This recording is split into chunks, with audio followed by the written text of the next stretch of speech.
If you grew up near the Appalachian Mountains, you already know. Folks don't just make up stories out here, they remember them. I'd love to know, where are you tuning in from and what time is it right now? Drop it in the comments. It's wild how many of us are sitting in the dark, listening to the same story, scattered across different corners of the country. Hit the like button and subscribe. It helps more people find their way into these woods, whether they should or not. Let's start. My name is Daniel, and I was 35 when I made the mistake of following a trail that shouldn't exist in the Blue Ridge foothills of western North Carolina. I'd been trying to get my head straight after a divorce, the kind of hollow period where you wake up every day and can't tell if you're supposed to keep going forward or just stop moving altogether. My therapist said I should try grounding myself in nature. I hated how clinical that sounded, but hiking had always been my escape when I was younger. My uncle was a surveyor for the county, and he'd drag me out into the hills when I was a teenager, teaching me how to use a compass, how to read land by slope and shade. I figured maybe retracing some of that old discipline would keep me from sinking too far into my own head. I wasn't planning anything ambitious. Just a 2-night loop to shake off the weight of the city and the breakup.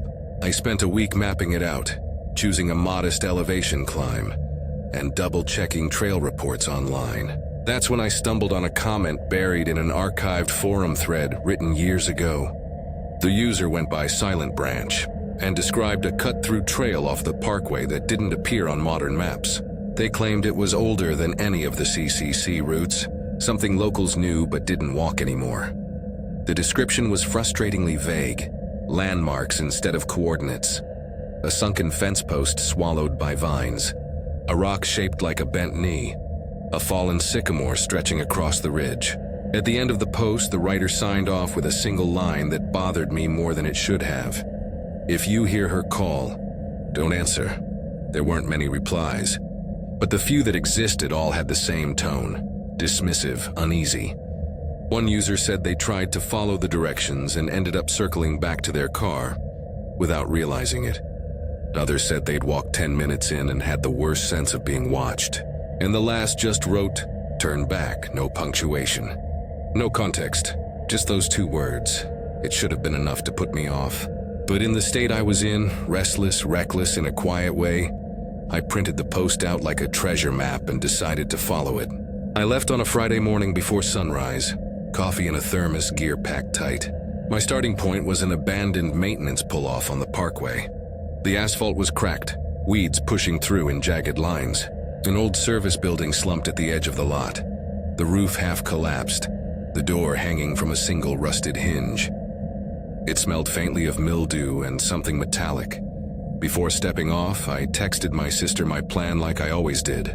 I dropped her a pin and told her if she didn't hear from me by Sunday night to start making calls. She laughed at me for being paranoid, but she always took it seriously. I tied a length of bright blue tape to a branch at the trailhead. I'd bought a whole roll for this trip. My uncle had drilled that into me years ago. Leave breadcrumbs even if you don't think you'll need them.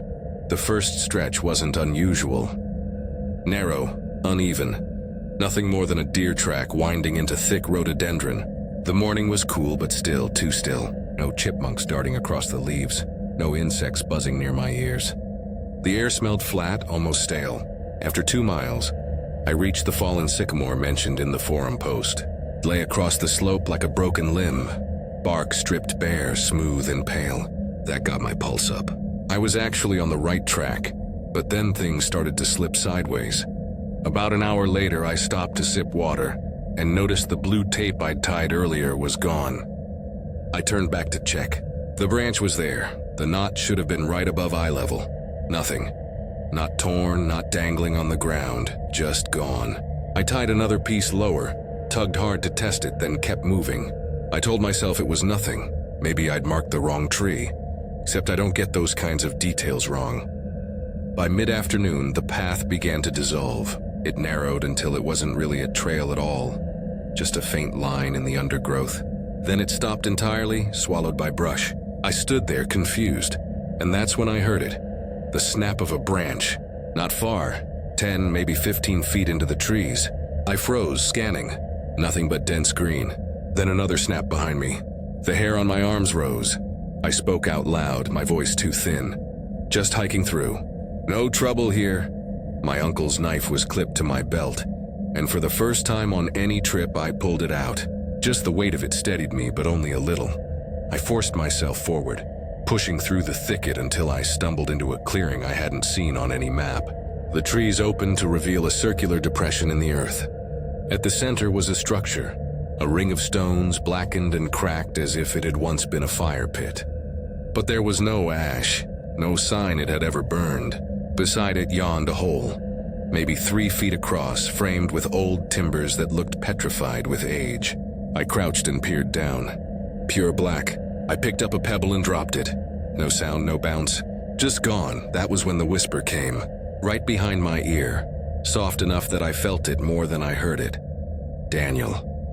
My name. I whipped around, knife raised. No one. The trees stood motionless. My heart was a jackhammer in my chest. I bolted. I shoved through branches, lungs burning, not caring if I tore my clothes. The forest pressed in from every side. My GPS was useless, blinking with no signal. At some point I tripped over something low, roots or rocks, and crashed hard into a dry gully. My knee screamed with pain, and when I tried to stand, my leg refused. The panic in my chest shifted to despair. Then the air changed. Heavy, oppressive, like gravity had doubled. The trees groaned, though there was no wind. I looked up and saw shadows slide across the canopy. Shapes too big and too slow to be birds, too silent to be anything alive. They drifted, blotting out the scraps of sky, and I felt a pressure in my head, like someone pushing their palm against my thoughts. I pressed myself flat, biting down on my lips so I wouldn't make a sound. Something unseen moved past me, close enough that my ears rang. I don't know how long I lay there shaking. When the weight lifted, I started dragging myself on my elbows, pulling my useless leg behind me. Hours passed. The light shifted. At some point I spotted a piece of blue tape tied to a branch. My chest surged with relief, but the knot wasn't mine. I know how I tie them, tight and square. This was looped wrong, sloppy. Still I followed it. Another appeared. Then another. They led me, staggering and half crawling until I saw the road. My car was waiting where I'd left it, dew shining on the windshield. A single dead moth stuck to the glass. I locked the doors the second I got inside. Sat there gripping the steering wheel until my hands stopped shaking. I never told my sister what really happened. I said I'd cut the trip short after hurting my leg. She didn't push, but sometimes late at night I hear it again. That voice just behind my ear. Only this time it doesn't use my name. It says, "Almost home." I was 29 the first time I tried to disappear into the mountains. It was late summer, that dull stretch between seasons when the air hangs heavy, but the leaves haven't turned yet. I'd been working in a call center outside Asheville, the kind of place where the fluorescent lights burn into your retinas, and the supervisors keep clipboards like weapons. After months of listening to strangers scream at me about billing errors, I was convinced my brain was rotting. I told myself I'd go walk the woods, not for adventure, but to stop feeling like I was trapped in someone else's box. I didn't want the popular trails. I wanted quiet, a forum buried so deep in the internet. It looked like a fossil had exactly what I thought I needed. Some user, anonymous and long inactive, wrote about a loop that cut through the Unexplained Mountains near the Tennessee-North Carolina line. The post was plain, a couple paragraphs at most, but it caught me. The directions weren't GPS coordinates or waypoints, just cryptic landmarks. A cedar post sunk into a hillside, a stone split like a jaw, a half-collapsed ranger hut. At the end, the writer left a warning. If you hear them count, don't join in. I couldn't shake it. I printed the post, folded it into my map, and packed my bag on impulse. A tent, a bag of jerky, a paperback I'd been pretending to read for months. I told my roommate I was visiting my uncle for the weekend. He didn't even look up from his game console. At dawn, I drove west out of Asheville, then north until paved road turned to gravel. I parked near a shuttered picnic area, weeds pushing through the concrete. The roof of a restroom caved in like a cracked skull. The trail wasn't marked, not officially, just a gap in the brush wide enough for one body. I tied a strip of yellow nylon to a branch at the start, my breadcrumb system, and stepped in. The forest swallowed me immediately. The canopy was so tight the sunlight thinned to green haze. For a while it was comforting. The air cooler, my boots thudding against damp soil. I spotted deer prints once and a line of mushrooms stitched along a fallen log. No candy wrappers, no beer cans. It felt untouched. By early afternoon, I reached the first landmark, the cedar post. It leaned at an angle, strangled by ivy, the grain eaten to gray. My heart kicked. The forum post wasn't lying. I kept moving, breathing hard, excited in a way I hadn't been in months. But then the little thing started. My compass needle jittered, circling before lurching toward north like it had a headache.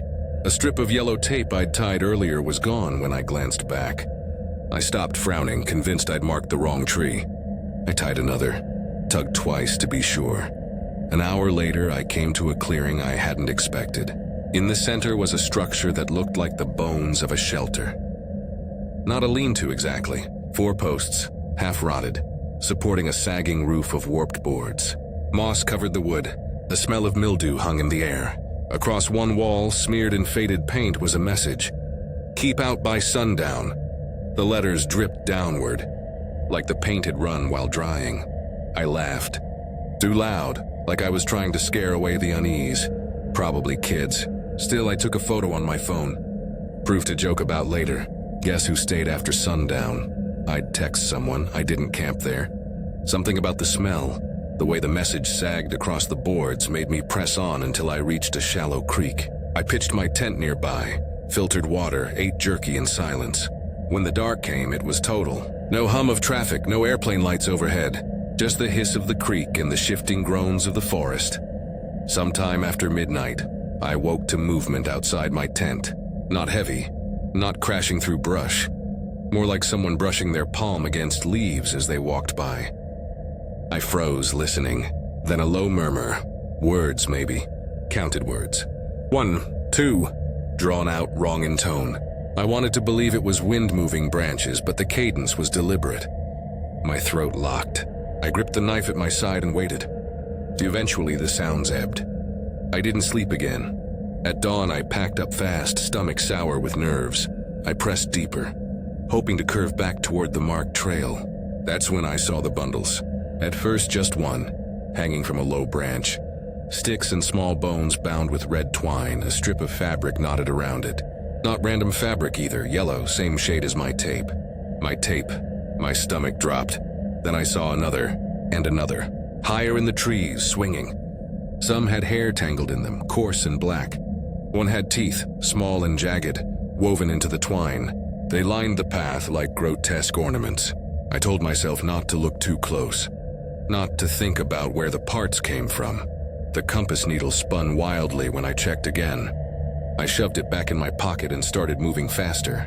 My throat was dry, though my canteen was full.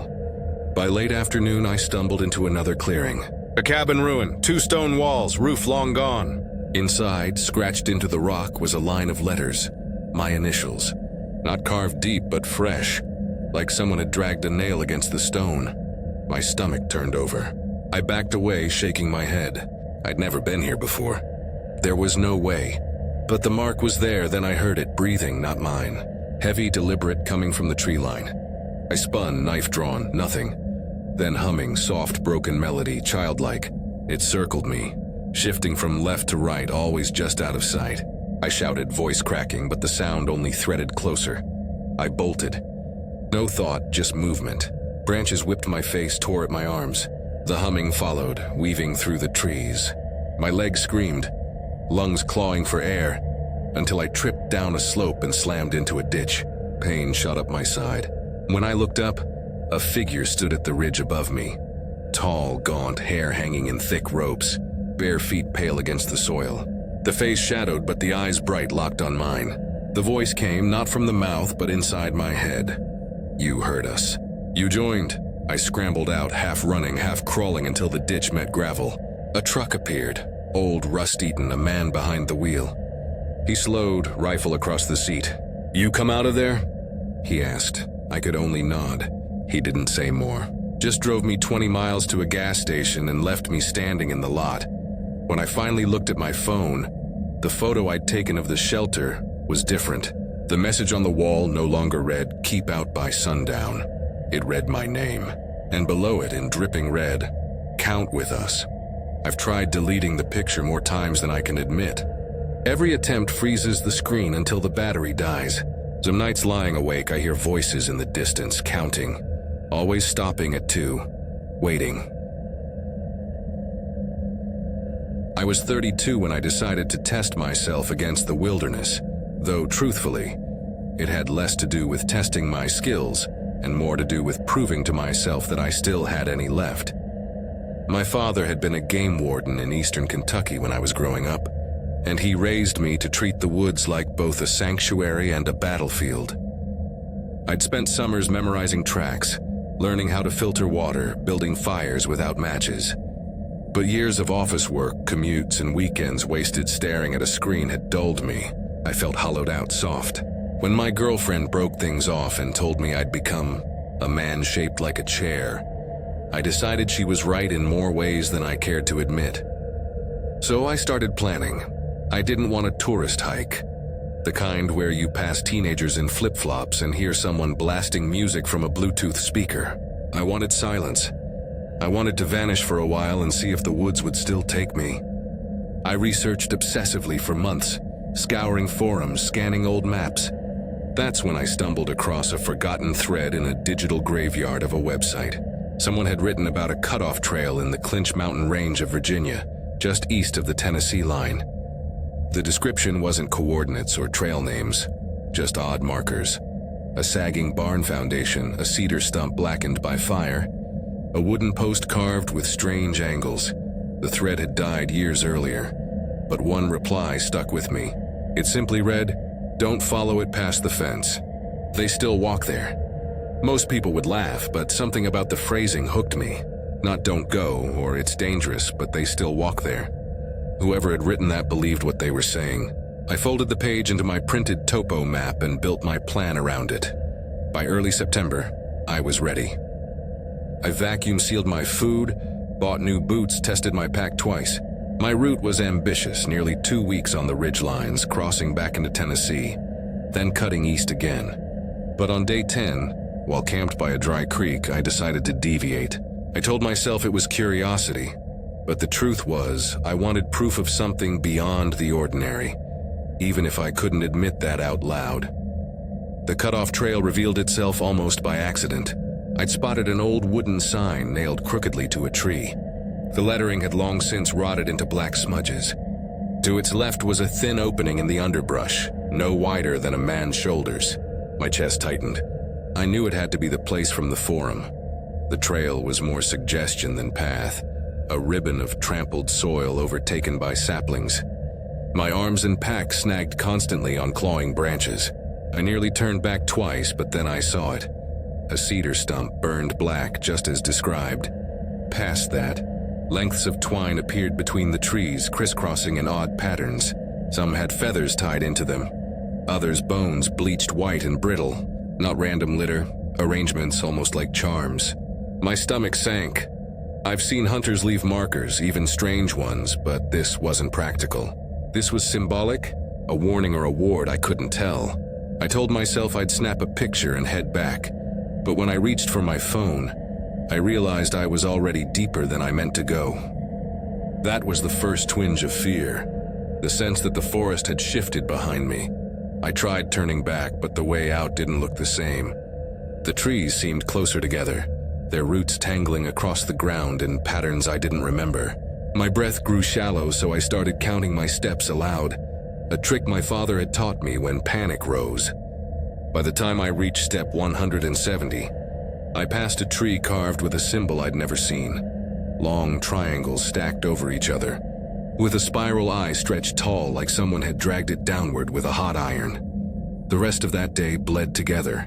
I forced myself back to the main trail, heart hammering, and set up camp in a ravine off to the side. I skipped the fire, ate cold food, and left my bag unzipped. If something went wrong, I wanted no obstacles between me and running. For an hour, all I heard was my own pulse. Then the sound came, a step, just one. Behind me, maybe 20 feet, I froze. Another never followed. I waited, flashlight in hand, telling myself it was an animal or a stone shifting downhill. But then it came again, closer, deliberate. I swung the beam toward the sound. Empty woods, that broke me. I tore down my tent half-packed, food dangling loose, and hit the trail fast despite the dark. My headlamp lit only a weak tunnel ahead, and every tree looked the same. Snaps and cracks kept following me, never rushing, always trailing. I cut into the woods, crouching behind the corpse of a lightning-struck tree. That's when I saw it. A figure slid out from behind a trunk up the trail. It didn't walk. It glided too smooth, like gravity didn't apply. It was long-limbed, pale as ash, with no features where a face should be. Its arms dangled almost to its ankles, stiff and straight, like a marionette missing strings. It tilted its head as if studying me and then stepped. When its foot struck the ground, the sound wasn't natural. It was like bones grinding together. I ran. My legs burned, my lungs ripped open, but I didn't care. I fell hard once. Heard a snap in my ankle, but still pulled myself forward with my hands and elbows. I don't know how long I moved that way. The woods became endless, a blur of roots and rocks until I collapsed beneath a split boulder. I dragged myself inside the hollow and stayed there, clutching my knife until my knuckles ached. When daylight came, I limped downhill until I found an old fire road. It wasn't on any map I carried. I didn't care. I followed it until a ranger station appeared, a squat wooden building, roof half-caved. I forced the door shut behind me. Inside, dust and rot choked the air. Boxes lay chewed open. A pile of old blankets rotted in the corner, but it was shelter, and for a time I felt safe. That night, tapping began on the boarded windows. Not branches in the wind, rhythmic, intentional, tap. Tap, tap, like knuckles against wood. I held the knife, breath shallow, until dawn finally broke. When my beacon finally pulsed weak signal, I sent a location ping and forced myself back onto the road. By afternoon, I encountered 4 hikers coming from the opposite direction. They gave me water, bandaged my ankle, and listened with wary eyes as I told them pieces of the truth. When I mentioned the twine and bones, one of them shifted uncomfortably. There used to be a family that lived out here, he said quietly, off-grid near an old logging camp. Disappeared in the 80s. Folks said avalanche, but, well, there aren't avalanches here. They offered to escort me back to the trailhead. I didn't argue. I didn't mention the symbols carved into the trees, or the faceless figure, or the way my phone camera had glitched when I tried to capture proof. And I certainly didn't tell them about the twine charm I'd found tied to the inside of the ranger station's door handle before I left. When I finally reached the parking lot and cell service returned, my phone buzzed with a single unread photo. I opened it and froze. It was the carving, the spiral eye, long and stretched, and beneath it, scratched crudely into bark, my full name. The timestamp said it was taken the previous night, while I was locked inside the station. I deleted it instantly, or tried to. The screen froze. When I powered the phone back on, the image was still there. It still is. Sometimes at night, if I listen closely, I hear that sound again. The slow, deliberate tapping. Always 3 knocks, always waiting for me to answer. I agreed to help my old friend Mason with what he called a weekend project. At the time, I had no steady work, nothing tying me down, and truthfully, I said yes because I was desperate to get out of my apartment. Mason and I hadn't spoken in over a year, but when he called me out of the blue one night in October 2019, he sounded charged with excitement. He said he'd inherited a piece of land near the Cumberland Plateau in eastern Tennessee. On it stood an old hunting lodge built by his grandfather sometime in the late 60s, a place that hadn't been touched in decades. According to him, the cabin was falling apart, and he wanted it cleared out before the winter storms made it collapse completely. He mentioned maybe putting up something new there in the spring, a yurt, maybe a trailer. I didn't ask too many questions. He offered me a few $100s for the weekend, plus a cut of anything salvageable. Antique tools, lumber, maybe even some old keepsakes. It sounded more interesting than another weekend of microwaved dinners and silence. We met that Friday at a rural gas station an hour outside Jamestown. His Tacoma looked like it had survived several wars. The truck bed was loaded with tools, ropes, and a cooler that rattled every time he turned. He handed me a folded paper map, the kind you buy at the counter of a gas station, when you know phones won't have a signal. He grinned like we were going on some kind of adventure. We drove another 40 minutes down gravel roads riddled with potholes, so narrow the tree branches clawed at the windows. At one point, a fox stood in the middle of the road and refused to move, its eyes catching the headlights with a glare that felt too intelligent. Eventually, the road ended at a bent iron gate chained shut with a lock that had corroded to dust. Mason didn't even bother trying it. He just led me around the side where the fence had long since collapsed, and we stepped onto a thin track vanishing into brush. He said it was a quick hike. It wasn't. The trail was little more than a deer path, steep in places, slick with leaves in others. Half the time I wasn't sure if we were following a path at all, or just forcing our way uphill. By the time we reached the ridge, my lungs burned. Mason barely broke a sweat.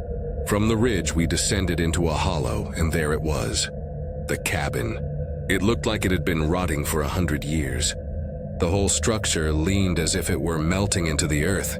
The timber was blackened, swollen with damp. The door sagged on rusted hinges, and the windows weren't really windows at all. Just blank walls of wood with gaps where the chinking had fallen out.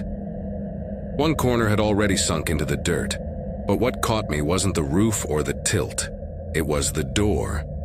Deep grooves ran across the bottom half of the wood, perfectly spaced, as though something with enormous claws had raked it again and again. Mason saw me staring and shrugged. "Bears," he said. "They'll tear into anything if they smell food." His tone was casual, but my stomach tightened. Those weren't the kind of random scratches a curious animal leaves behind. They were too clean. We dropped our bags and set to work. The roof had to go first. The shingles disintegrated into black grit the second we touched them. The rafters beneath snapped apart like bones too dry to bend. That was when the smell hit. Sharp, chemical, almost sweet in a nauseating way. Not mildew, not rot. Something else. It made the back of my throat burn. I had to step outside, gagging into my sleeve. Mason said it was probably a raccoon nest or something dead in the walls. I let him believe it, but I knew that wasn't it. We worked until the light drained out of the sky. With no power and no signal, the world dropped into blackness. We built a fire in a ring of stones outside, and Mason cracked open 2 beers. I held mine without drinking. The woods pressed in, colder and quieter than I liked. When it was time to sleep, we unrolled our bags inside, finding the one patch of floor that didn't creak underfoot. The wood was damp, the air sticky, and I kept glancing up at the sagging beams, half expecting them to cave in on us. I must have dozed, because when I opened my eyes, the fire outside had dimmed to embers and Mason was snoring. That was when I heard it. 3 knocks, slow, deliberate. Coming from beneath us, I froze, my lungs refusing to pull air. The sound didn't repeat, and I told myself it was my imagination. Then it came again. Thump, thump, thump. I leaned over and shook Mason awake. "There's something under us." He rubbed his eyes, irritated. "It's raccoons, man, sleep." But I couldn't. I lay there rigid, staring into the shadows. No more knocking came, but the silence afterward was somehow worse. The forest had gone still. No insects, no wind, as though the world itself was waiting. At dawn, I crawled under the cabin. There was only about 3 feet of space, but I shoved myself in with a flashlight. The ground smelled of damp clay and old wood. Webs hung thick, and a few rusted nails stuck out from the beams. Then I saw it, a mound of dirt near the central support beam. It looked recently disturbed, uneven compared to the rest of the hard-packed soil. "Mason," I called, and he crawled down beside me. We clawed at the dirt until burlap appeared, brittle and disintegrating. Mason slit it with his knife, and the 2 of us froze. Inside were bones. 3 small skulls. Too small, child-sized, neither of us spoke. We just stared, a hollow dread pressing against our chests. Finally, Mason whispered, "You think?" He didn't finish. He didn't have to. We buried the bundle deeper, covering it with stones. Mason insisted we wait before calling anyone. "If this ties back to my grandfather," he said, shaking his head. I didn't argue. I didn't want to explain it either. We worked in silence the rest of the day, avoiding the subject. That night I sat outside the cabin staring at the tree line. Around 2 in the morning, a glow appeared in the woods. Orange, flickering, like a lantern swaying in someone's hand. At first I thought I was hallucinating from exhaustion, but then Mason came out beside me. "You see that?" I asked. He nodded. We followed. The light moved just ahead, always out of reach. When we hurried, it retreated. When we slowed, it hovered. After 10 minutes, the woods no longer looked familiar. Trails we had walked earlier were blocked by thick brush. Trees seemed to shift when we weren't looking. The air grew heavy, as though we were sealed inside a chamber. Finally, Mason stopped. "We're lost," he said. "This isn't right." That was when the knocking returned. Not beneath us this time, but around us, echoing between the trunks. 4 knocks, then 3, uneven and hollow. My blood ran cold, and then something stepped out. It was man-shaped, but wrong. Its legs bent backward, its arms stretched far too long. Where its head should have been was only a shape of darkness, a void that ate the firelight. The thing tilted to one side, unnaturally slow, like a puppet studying us. We ran. Branches tore our arms. Mud splashed up our legs, but we didn't stop. When the woods finally broke into a clearing, my heart seized. The cabin stood before us again, but whole. Perfect.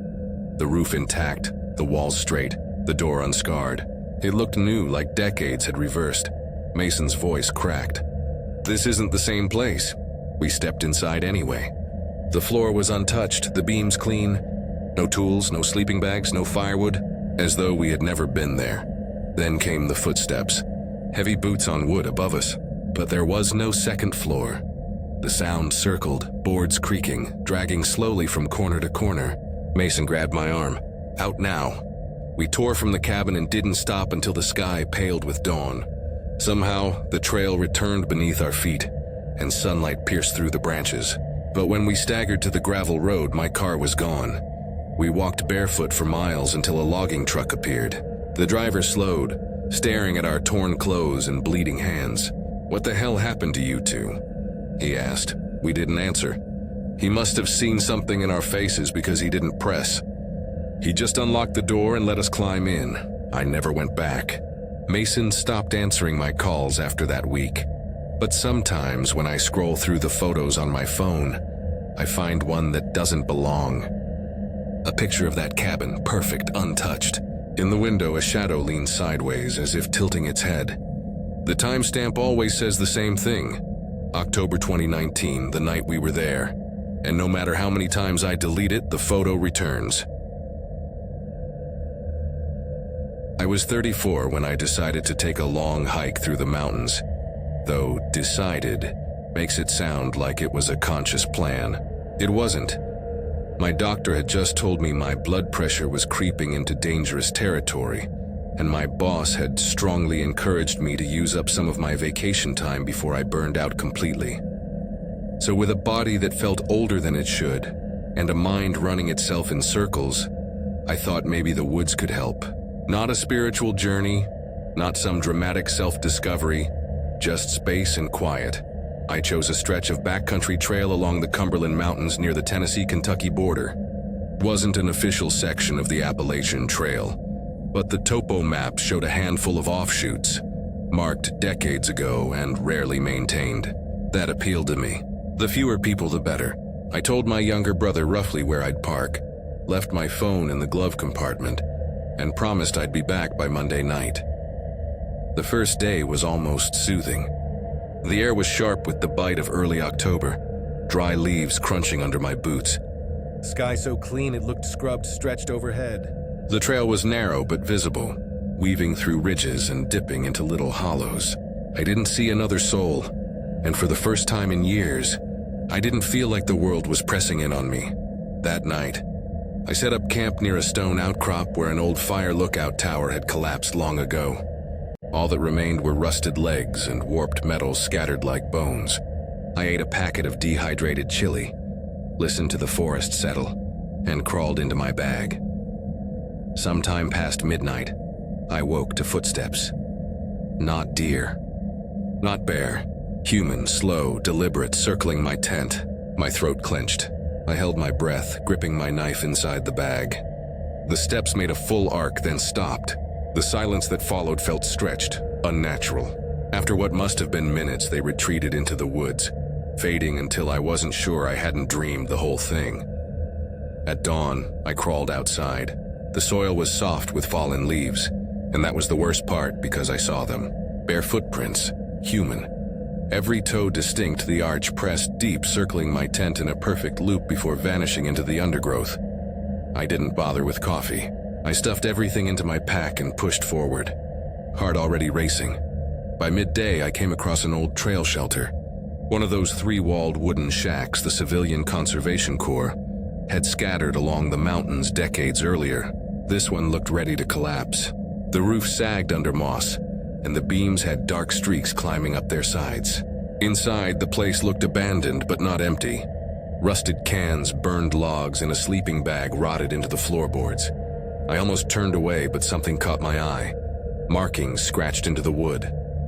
Names, dates, crude drawings, but repeated among them was a single symbol, a circle with a vertical slash through its center. It was carved again and again in different depths, different sizes. Some fresh enough that the cuts were pale and raw. When I stepped back outside, I realized the symbol wasn't just in the shelter.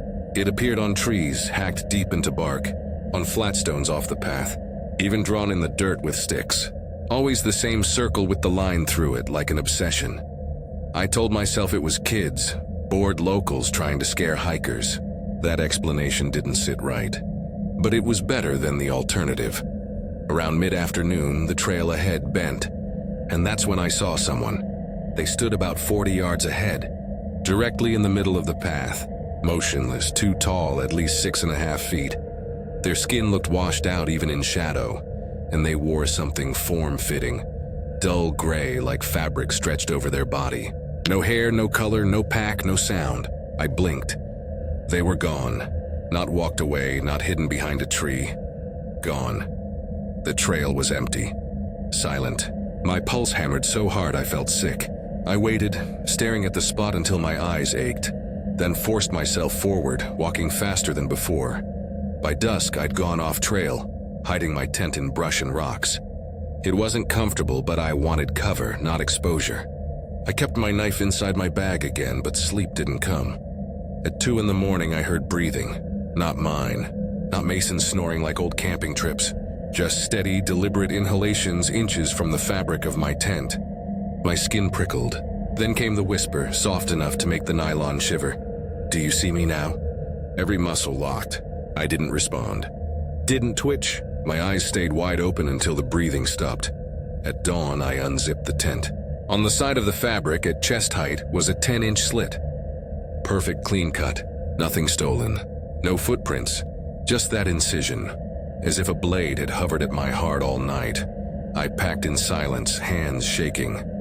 By midday, I found myself back at the same shelter as the day before.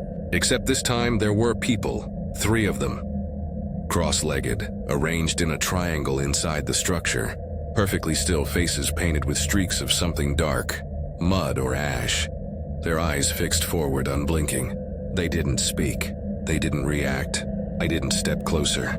I didn't even breathe properly until I was 100 yards past. A mile later, the footsteps returned. Pacing mine. When I stopped, they stopped. When I turned, nothing was there.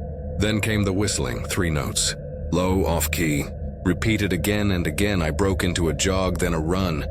The whistling followed, patient, never hurried. Always just close enough to remind me it was there. By late afternoon, the symbols multiplied. Not just circles with slashes now, but spirals, triangles, crude stick figures etched into bark. In one hollow, I found bones stacked into a crude human shape, bound with thread. Bird bones probably, but arranged too carefully. Too intentionally. The smell came next. Not campfire, not rot. Acrid. Like burning plastic or melted insulation. It drifted from a narrow side trail where grass was pressed flat. I kept walking. Out of the corner of my eye, I saw someone crouched in the ferns. Face blank, skin ashen, mouth slightly open. They didn't move. They just watched me pass. The whistling didn't stop until I reached the trailhead. My car was still there, but the driver's door stood wide open. I never leave it open, my stomach clenched. Inside, on the dashboard, was a bundle of twigs bound with red string, shaped into the same circle and line symbol carved all along the trail. I didn't touch it. I slammed the door, turned the key, and drove without stopping until I saw gas station lights miles down the highway. For days after, I convinced myself it was some bizarre encounter with local cultists or pranksters, that the footprints were faked, the breathing imagined, the cuts in the tent done by vandals. But when I had my car detailed 3 weeks later, I didn't tell them why. I just wanted every surface wiped. 2 nights after that, I found the symbol carved into my apartment's mailbox. Deep raw scratches, fresh enough that the paint curled around them. I didn't call the police. I didn't tell my brother. I bought a new mailbox and had it installed the same day. Then I broke my lease and moved across town, farther from the tree line, closer to concrete. But even here, in this dense sprawl, sometimes at night, when traffic dies and silence settles, I hear it, 3 notes. Low, off-key, waiting for me to follow. I took a job I should have walked away from. At the time, I just lost my apartment in Knoxville after my hours were cut at the warehouse. My truck was 3 months behind on payments. My meals came mostly from vending machines, and I'd started dreading every knock at my door. So when I spotted a short ad pinned on a job board at a dingy internet cafe, field work, good pay, remote, 2 days. I didn't think twice. I called the number, and a man with a voice like gravel asked if I had any experience with electrical or tower maintenance. I lied and said yes. He told me to bring my own tools and be at a pull-off off Highway 91 near Shady Valley. The job site, he said, was an old relay installation that still needed attention. I didn't ask who owned it or why it wasn't decommissioned. At the time, I was just happy to have a reason to leave town with a full tank of gas and a promise of cash. When I got there 2 days later, the pull-off looked abandoned. Nothing but weeds poking through cracked gravel and a sign so faded you couldn't tell what it used to say. A green sedan sat in the corner, half sunk into mud, its tires flat and its windshield frosted with mildew. No one else waited for me. Just a paper envelope duct taped to the back of a mile marker. Inside was a photocopied map, a cheap compass, and a note scrawled in block letters. Tower 16. Follow the marks. 2 nights max. It should have sent me running. Instead, I stuffed it in my pack and started walking. The trail wasn't really one. It was a washed-out logging road that had been chewed apart by weather and vines. The deeper I went, the stranger the forest felt. Trees bent toward each other as though pushed by invisible hands. Saplings grew at sharp angles, weaving like ribs across the path. Birds called from far away, but never nearby, as if they were keeping their distance. 3 miles in, I passed the first marker, a strip of faded blue cloth tied to a branch, stiff with dirt. Then another, this one braided with twine, dangling low enough to brush my shoulder. Whoever left them had done so long ago, but not so long that they'd rotted away. They weren't trailblazers. They looked more like warnings. By the time the road spilled into a clearing, dusk was already swallowing the ridge. The tower was there, just as promised. Maybe 40 feet tall, steel bones rusted through. Its satellite dishes tilted down like broken ears. A small concrete hut squatted at its base, the door ajar. The air smelled metallic, like burnt wiring. I forced the door open and found a cramped interior. A cot with its springs bent, a bucket of stagnant water, coils of stripped cable. On the wall, someone had etched a design into the concrete over and over. A jagged shape, almost like a pitchfork with too many prongs. Some were shallow scratches. Others were carved so deep the wall crumbled around them. I dropped my pack outside and made a fire. I told myself it was just another job, just another night in the woods. But the longer I sat, the less I believed it. The sound came after dark. At first I thought it was wind, low and hollow, brushing through the trees. But then it shifted, resolving into something too deliberate. 3 notes hummed low and steady, repeating again and again. A tune, but off-key. I froze, staring into the black between the trees. My fire cracked, but gave no comfort. The humming grew louder, then stopped. For several minutes, there was only silence. Then faint but clear came a voice. Not shouting, not whispering, just speaking, as if someone stood just beyond the firelight. Stranger, I leapt up, flashlight shaking in my hand. I swung it toward the trees. Nothing but trunks and shadows. The hair on my arms lifted, my gut twisted. Whoever it was, they knew I was there, and they wanted me to know they knew. I retreated into the hut and shoved the door closed, jamming a coil of cable against the frame. I lay on the cot with my hammer in one hand and the flashlight in the other, counting my breaths. That was when the scratching started. Slow, deliberate strokes against the outer wall. Not claws, not branches. Something metal dragging across concrete. Then a single knock. I didn't sleep. When the light finally broke, I staggered outside. My tent, which I'd left pitched a few feet away, was ruined. 2 long gashes sliced down its side, clean as knife cuts. My tools were untouched. My food still sealed, but the dirt around the fire pit bore prints. Not boots, not shoes, feet. Bare, wide, long-toed, pressed so deep into the soil it looked as though whoever made them had stood watching for hours. I packed fast, shoving gear haphazardly into my bag and started back. By midday, I realized I wasn't on the same road anymore. The trees had shifted, or maybe I had. The markers looked different.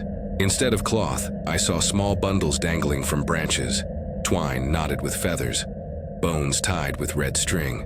One had a bird's skull with polished stones filling its sockets. They swayed slightly, though the air was still. I didn't stop. Near a ridge, I caught movement, a tall figure watching me from the crest. At first, I thought it was a man, but the proportions were wrong. Its arms hung too low, its shoulders hunched, its head tilted as though it couldn't quite balance. I blinked and it was gone. The ridge itself was disturbed. Patches of earth churned like something had been buried and dug up again. I didn't look closer. The humming followed me the rest of the day. Sometimes close, sometimes distant. Always 3 notes, never the same pitch twice. When I stopped, it stopped. When I moved, it returned. By dusk, I found myself circling back to the tower clearing. My stomach dropped. I hadn't turned around, yet here I was again. Only the scene had changed. The tower looked whole. Not rusted, not broken. Its steel shone silver in the fading light, dishes aimed skyward as if brand new. The hut door was closed tight. Smoke curled from a chimney that hadn't been there before. I backed away slowly, but the humming swelled until my chest vibrated with it. My vision blurred. For a moment I swore the clearing was filled with people. Figures in gray, cross-legged in rings, their faces pale and eyeless. Then the image blinked away like a glitch, leaving only shadows. I ran. Branches slashed my arms. My pack tore loose. My lungs burned. The trail flickered between familiar and wrong. One moment clear, the next tangled in vines. Every time I slowed, I heard footsteps matching mine. By nightfall, I collapsed near a dry creek bed. I lay there gasping, staring up through gaps in the canopy. Stars burned faintly overhead, but I couldn't shake the feeling that something else moved between them, blotting them out in shapes too large to understand. I don't know how long I lay there before exhaustion dragged me under. When I woke, the compass was gone. In its place on my chest was a bundle of twigs bound with black string, the same pronged symbol scratched into its surface. I left it. By some miracle, the road appeared again by afternoon, spilling me back to the gravel pull-off. My truck was waiting, but the windshield bore smears of mud shaped like enormous hands. The prints dragged downward, long fingers streaking toward the hood. I got inside, turned the key, and didn't breathe until the highway swallowed me. That night, in the motel outside Bristol, I noticed something. On the screen of my phone, still locked in the glove compartment since I'd left, was a single photo. It showed the tower, not as I'd first seen it, broken and rusted, but shining new. In the window of the hut, a pale face leaned close, head tilted, mouth open in the middle of a hum. The timestamp read 3:17 a.m., the same hour I'd been lying awake on that cot. Listening to the scratches on the wall, I deleted the photo. Or thought I did. When the phone restarted, it was back, and the humming hasn't stopped since. I was 30 when I convinced myself that a few days alone in the mountains would straighten out my head. I wasn't heartbroken or chasing some spiritual revelation. I was just tired. My job in IT had me staring at screens until my eyes stung. and the quiet at my apartment in Roanoke felt more like suffocation than rest. I figured if I disappeared into the hills for 4 or 5 days, I'd come back clearer, lighter. The spot I chose wasn't part of the big, polished trails everyone takes photos on. It was farther north toward the Allegheny stretch that bleeds into West Virginia, old mining country, where half the landmarks on maps are just forgotten shafts and foundations. That was what I wanted. No crowds, no signs, just me and the ridges. I parked outside a feed store in a one-street town called Pine Hollow. The place smelled like fertilizer and fried food.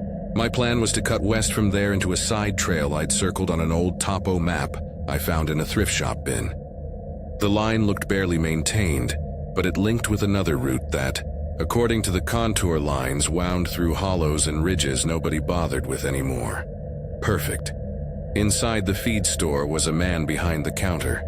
Hair gone white, skin raw at the edges like he'd spent too many winters in dry wind. Bought a bottle of water and asked if he knew whether the trail was still passable. "Which spur?"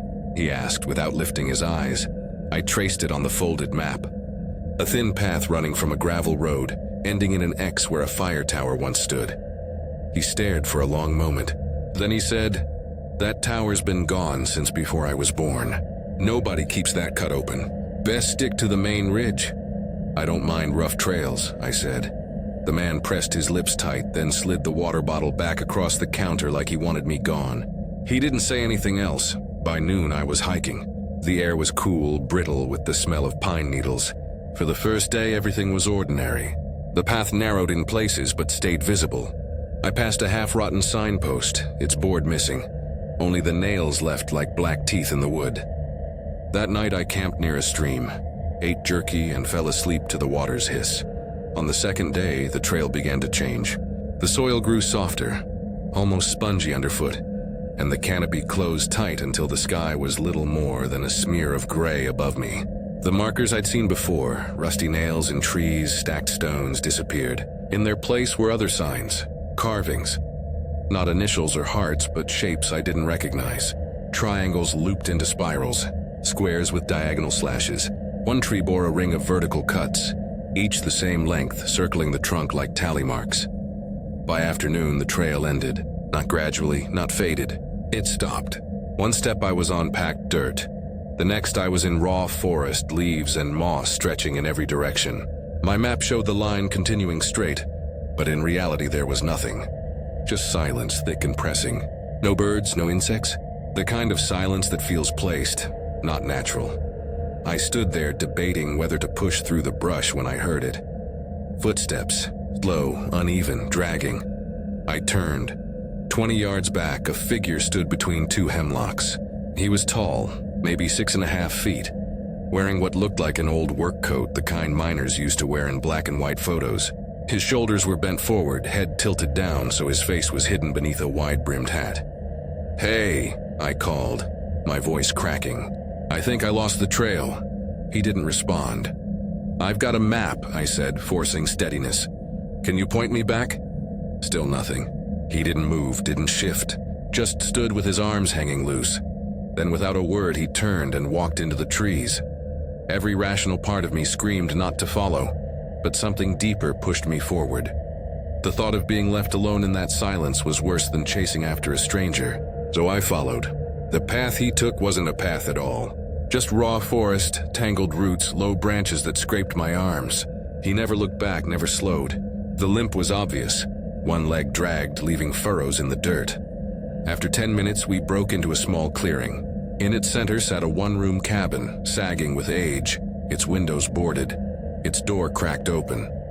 The roof looked ready to cave. The man stood in front of it, unmoving. I stepped closer. "Is this yours?" Nothing. The wind shifted and I finally saw his face. The skin sagged wrong, like it had been stretched too thin. His eyes sat too low, too far apart, uneven.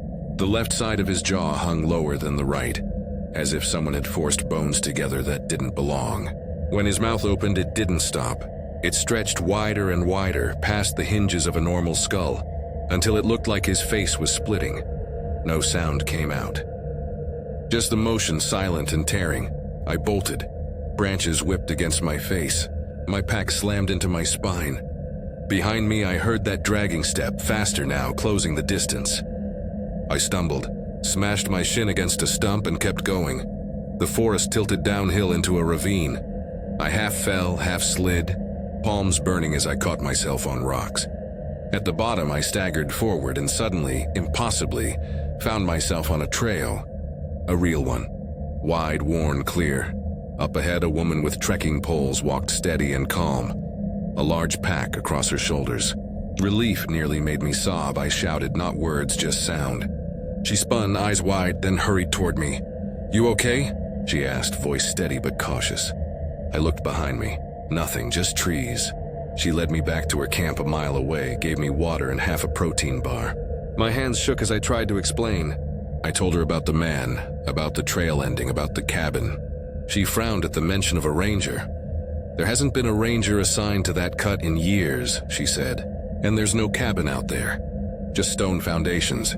The tower's long gone."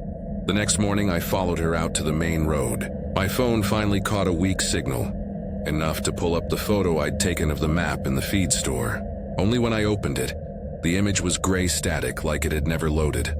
Back at the ranger station near the parking lot, I asked about the older man with the pale face and raw patch on his neck. The young ranger behind the desk shook his head. "No one like that works here, and we haven't staffed this post in months." "You must be mistaken." I tried to insist, but his expression closed off. He didn't want to hear it. I drove home that afternoon, trying to convince myself exhaustion had played tricks on me. But 2 nights later, as I carried groceries up the steps to my apartment, I froze. On the metal of my mailbox, scratched deep and fresh, was the same triangle and spiral symbol I'd seen carved into those trees.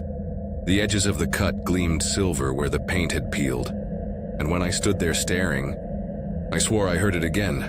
One dragging step across the gravel behind me, stopping just out of sight.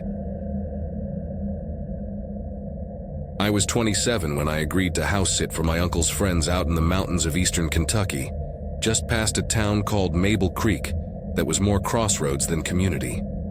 They'd built a cabin years earlier, back when off-grid living was more novelty than lifestyle, and they swore it was paradise. Solar panels, propane backup, rain catchment, all the boxes checked. They needed someone to stay a weekend while they drove to Louisville for a cousin's wedding, and their old black lab couldn't be left alone. I didn't have much going on, so I said yes. At the time, I thought it sounded like an easy break. No work, no bills, no noise, just me, a lazy dog, and a cabin in the woods. I even packed a stack of novels, the kind I'd been pretending I'd read one day but never touched past chapter 1.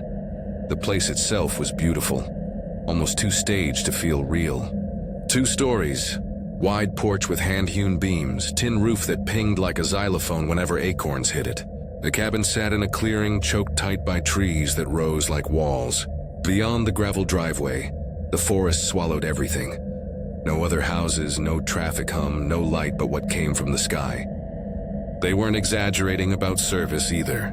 The only place to get a single bar was to climb halfway up a goat trail behind the cabin and stand on a flat stone, arm raised like you were signaling rescue planes. They had patchy satellite internet, but opening Gmail felt like waiting for a Polaroid to develop. The first night passed without anything worth noting. The dog, a slow-moving lab named Cole, stuck to me like glue. He padded from room to room, always within sight, as if making sure I didn't vanish. I made a small fire, heated up leftover stew from their fridge, and dozed on the couch with a book over my chest. It was the sort of quiet city people fantasize about. Just the creak of logs, the occasional night insect buzzing against the window, the faint metallic plink of acorns. But at 2:17 a.m., Cole growled. Not a sleepy warning, not a bark. A low rolling sound deep in his chest that turned his body rigid. He was staring at the front door, every hair along his spine stiff. I sat up fast, knocking the book to the floor. My pulse started before my thoughts caught up. The fire was down to red coals, the windows were black squares, and the little solar path lights outside flickered like they were losing courage. I didn't hear anything. No steps, no scratching, just Cole pacing a line from me to the door, claws clicking on wood. He'd stop, stare, growl again, then repeat. I pressed my eye to the peephole. The porch stretched out under moonless dark. The railing cut across, and beyond it was just a stack of shadows shaped like trees. I waited. The silence was the kind that swells the longer you listen, like your ears start inventing sounds. I held there until my eye ached against the hole, then stepped back. I didn't sleep again. I sat upright on the couch, Cole at my feet, staring into the half-dark. By morning, I'd managed to convince myself it was nothing. Maybe a raccoon or a coyote had wandered close, and the dog reacted. Still, when I took him outside, I kept the leash tight and carried the heavy hiking stick they kept propped near the door. Behind the cabin was a narrow trail Emily, one of the owners, had mentioned.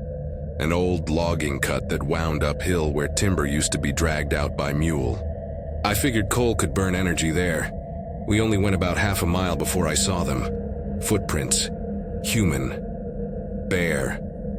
The rain from 2 nights earlier had left the soil soft, and the prints were sharp, each toe, each arch. Not mine, not the owner's. Fresh enough that the edges still crumbled when touched. The trail carried uphill, and the tracks went with it. Cole froze, ears up, tail low, body locked. He didn't growl, but the tension in him was worse. He stared uphill, eyes wide and fixed. My throat dried out. I tugged the leash, turned us back and walked quick, too quick to pass for calm. That night I left every light in the cabin on. I double-checked the locks, then sat awake with the dog curled against me while a muted movie played just to fill the silence. Around 1:40 a.m., Cole stiffened again. This time he didn't growl. He whimpered once, then went silent, eyes locked on the door. Then came the sound. Boards creaking. One slow step, then another. The porch. I moved to the peephole with hands slick from sweat. On the top stair of the porch stood a figure. A man, barefoot. His skin pale in the solar glow, shoulders sagging like he carried invisible weight. He wasn't facing me. He was facing the woods, standing motionless, swaying slightly like a tree in faint wind. Every nerve screamed to call out, but my throat stayed locked. He didn't turn, didn't shift. After what felt like a full minute, he stepped down and melted into the trees without a sound. I stayed awake, gripping the wood-splitting axe from the shed, every lamp blazing until dawn.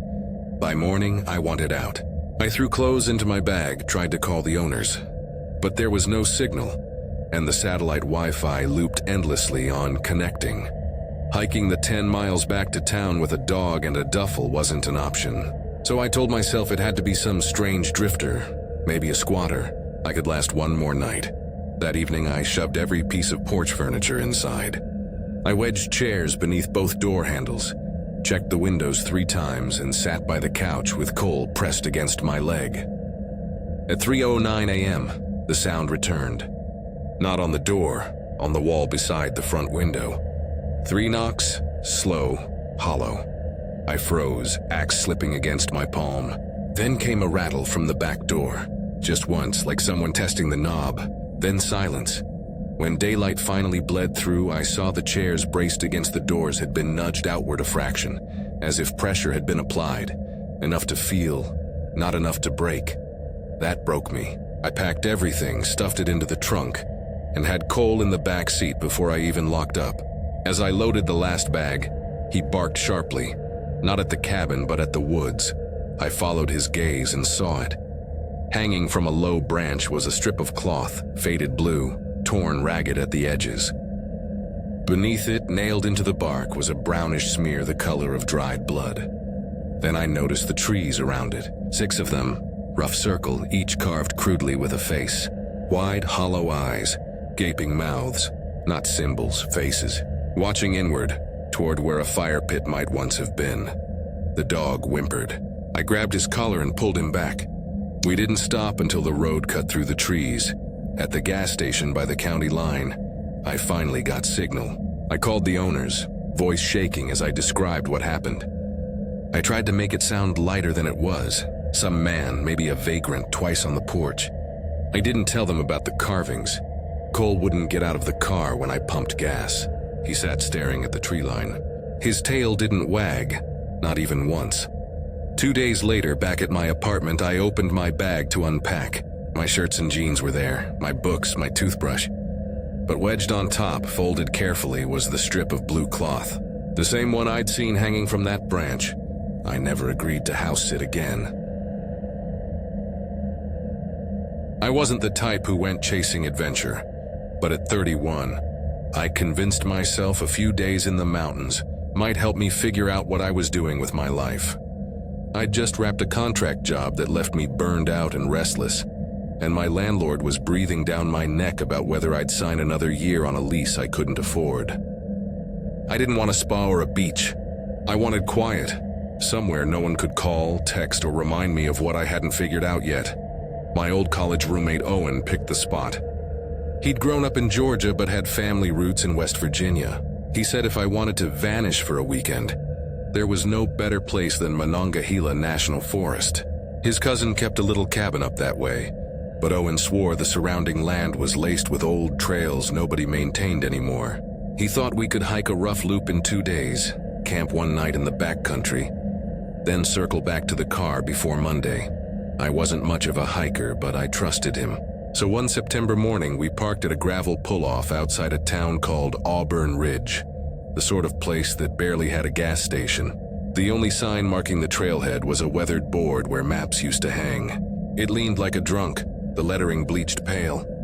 Beyond it stretched dark woods. The first few miles were fine.